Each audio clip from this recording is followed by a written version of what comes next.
Their game one in the playoff series, the Portland Trailblazers had a laminated card in their locker room that included phrases like, "We don't lose to Spanish players." The first-round opponents, the Grizzlies, have one of the most popular Spanish players in the league, Marc Gasol. You see him there. When Portland was asked about it, head coach Terry Stotts said it was motivational and other things were on the card, like we are Rip City, we will be tougher. Nobody can beat us in 8 times in 1 year. Win the dogfight. We play as a team and outwork Memphis each and every night. We're better when we come to play. So there were motivational sayings, Stephen A., but the card, again, was first mentioned in a column. And what it got everyone's attention was the fact that they said, we don't lose to Spanish players. Your reaction? I don't think it was wise for them to say such things, but I do believe that in a bevy of locker rooms within the NBA, which is more than 70% black, you do have players that harbor a slight resentment towards team officials, towards the league itself, because they believe in a perfect world, if the league had its druthers, that the league wouldn't be as black as it is. Now, obviously, that, to me, that's not an argument I'm wholeheartedly willing to support. When I think about former Commissioner David Stern and the battles that he's fought, when I think about the Players Associations from the days of Charlie Grantham, former executive director for the Players Association, with Isaiah Thomas as the president of the Players Association, to the Billy Hunters and beyond, the reality is that when you look at the governing body, when you look at the negotiating committees, the executive committees, there are so many African Americans that have done such a phenomenal job of representing the National Basketball Association that I am sure that the NBA as a collective body has greatly appreciated that. Commissioner Stern included, along with now Commissioner Adam Silver. But it doesn't negate the fact that there are a lot of players that look at the 19-year rule, a year out of high school, 19 years of age before you're allowed to participate. They understand that European players have to be at least 19 years of age as well before entering the NBA. But they still look at it. They look at the fact that America is 66% white. That's the American populace right now. Black community represents about 12% at this moment in time. The Latino community represents about 17% of the American population. The reality is that if you really want to make money, the thought process goes, you're trying to have mass appeal, because that's how you get your billions. And if you're not appealing to 66% of the population, then where is that going to get you? So from the NBA's perspective, it's all about business. It's all about making sure that we continue to grow our brand, and they support and market all of the players, irregardless of pigmentation, ethnicity, culture, etc. But at the same time, the players themselves may not always see it that way. In their eyes, they look at it from this perspective, Skip. The NBA is over 70% black. There's an age limit. There's an age, a rule in place. Yeah. The NFL, practically 70%. It's an age rule. Doesn't exist in hockey. Doesn't exist in tennis, doesn't exist in baseball, doesn't exist in all of these other sports that aren't dominated by African Americans. So the fact that that age rule is in place gives you cause to pause in the eyes of some of these younger guys that are not looking far beyond that. Somebody like me and others will look beyond that, see the intent of the NBA, the intent of league executives. They're looking for the best players. They don't care what color Dirk Nowitzki is. They don't care what color Marc Gasol is. They don't care what color Manu Ginobili is or anything like that. They don't care about that. They're interested in globalizing their brand. The Kembe Mutombo at Kinshasa, Zaire. You understand what I'm saying? I mean, that's what they're looking at. They don't care what color you are. Yeah. They care about your level of productivity. And if you're from a foreign nation, that appeals to them because it helps globalize their brand, which opens the avenue of revenue exponentially. And by the way, the defending champs are very internationally flavored. And very internationally flavored. So that's how they look at it.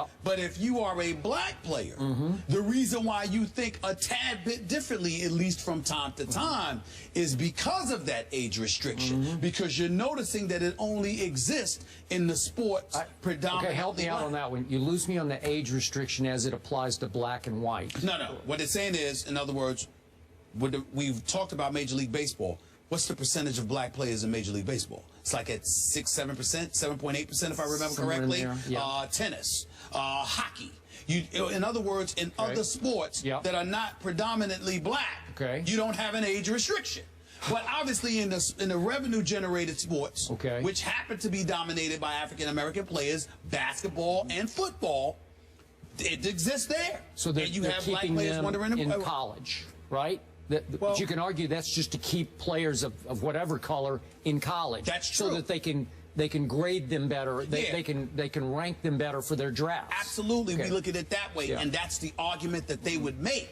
But if you are a black player in the league and you're seeing that these other sports don't have that argument that you make in terms of having longer to evaluate them, looking at guys, etc., etc., you're saying, why doesn't it exist there? Why does it only exist here in the sports we're dominating? And yeah, I understand their point of view. I don't agree with it totally, but I do understand where they're coming from. I got it. Okay, I appreciate that. Now let's apply what you just said to a list of motivational sort of ploys, if you will. Here. We are this, we are that, we are this, and we don't lose to Spanish players. Got it. Okay, the Spanish player in question on the other team is Marc Gasol. And by the way, he was quoted as saying, I don't know what that means, honestly. I don't know, nor do I care. Right. Good for him. And Marc Gasol, as we both know, we've had him on the show, highly respected in the NBA, right? So as a motivational ploy, is that aimed at the black players in the Portland locker room? Who's it speaking to? We don't lose to Spanish players. What button is Terry Stotts as the head coach trying to push in his locker room? I have no clue. I don't either. I don't know. Okay, I don't get it. Okay, so what you're talking about doesn't specifically apply to this line and this sort of... Right, I'm telling you, when I first heard the story, without knowing who put it up on the board, that's what came to my mind because of what I've had black players in the NBA tell me over the years. I got it. That's what entered my mind. Okay, and just for the record, in the history of the Portland Trail Blazers, they have had 3 players from Spain, starting with... Arvidas Sabonis? No. Not from Spain. Not from Spain. But Rudy Fernandez was a very good player from Spain and a couple others. But on the roster right now, you got Nicolas Batum, who's from France, obviously.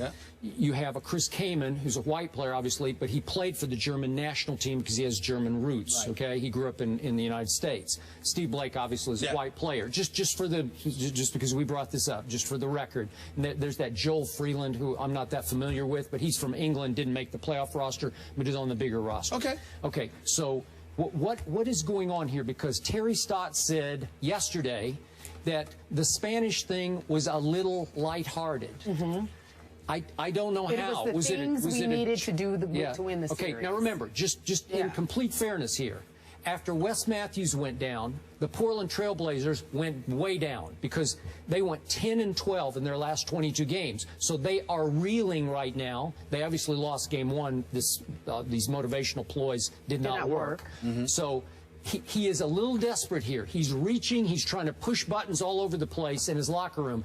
But we don't lose to Spanish players. I don't get it. Honestly, I don't really understand what that means. Is it a joke? If it is, it seems like a bad joke. It would be. It might be a bad joke. It may very well be a bad joke, or it may be something else, which is why I brought up what I brought up. Regardless of how uncomfortable it may make people, the fact of the matter is that these players think about these things from time to time. Which is why I ask you, do you think it was aimed at the black players in Portland's locker room to motivate them? To say, we don't lose to... And I'm saying to you, it could be, but I don't know. It would be, you know, to me, I'm not thinking you're trying to motivate a portion of your team as opposed to your entire team. So I can't make that argument. I don't know. But I do think that it's important to point out that you have guys who think along those lines from time to time because of some of the things that they notice. I'm telling you right now, you got these guys, they can't wait for the next ring of collective bargaining negotiations to come up. They can't wait, Skip, because with all of this TV money coming in here, you're right. You understand? They are salivating at the mouth because of what they gave up last time.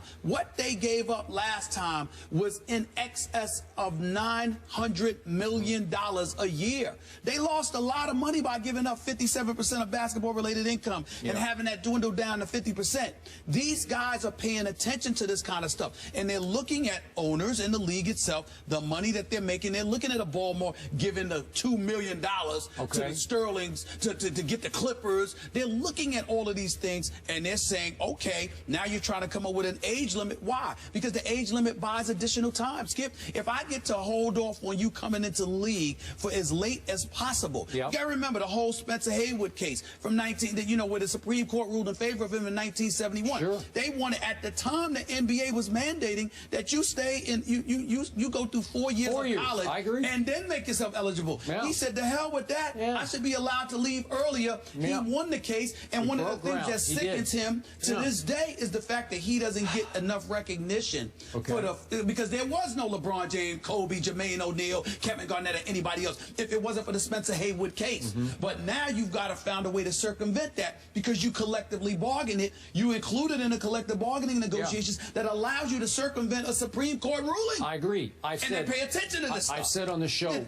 dozens of times, it's unconstitutional to tell a high school senior he can't, if he so chooses, he can't go try pro basketball or pro football. And I don't want to say it's a difference between you and I because I know you're conscientious enough to bring this point up. So I'm not pointing the finger at you, Skip, in any way. But I think it's important to recognize you would say that you bring that stuff up.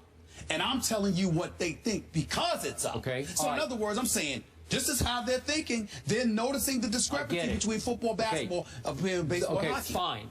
So those same players you have talked to, the black players you have spoken to. Over the years, many times. When they see Dirk get drafted, Ginobili get drafted, either Powell or Marc Gasol get drafted, are they thinking they're getting drafted only because of the color of their skin? Not at all. Not at all. Because they know they can play. They can play. But they know they can play. But they do look at the league and say, in a perfect world, this is your preference. So it's not a shot at Dirk Nowitzki, just like it wasn't a shot at Larry Bird. Like, this brother can play. You have brothers calling him a brother because Larry Bird was that bad of a boy. Totally agree. No problem with it. But they're still looking at the league and saying, in your perfect world, you would have wanted that guy. Would they want? Not us. Were they talking about Euro white players or American white players? It don't matter. It doesn't matter. It don't matter. Again, Terry Stott said the Spanish thing was lighthearted. He was trying to use it for motivational purposes. Yeah, that's a wise thing to say now. Let's say it was lighthearted. He went from late bloomer to prized prospect. Former USC defensive end Leonard Williams is at the pick'em board. He'll join the desk. Let's see his intelligence. I know who we better pick. Why are you questioning his intelligence? I know who he will pick. I know who he better pick.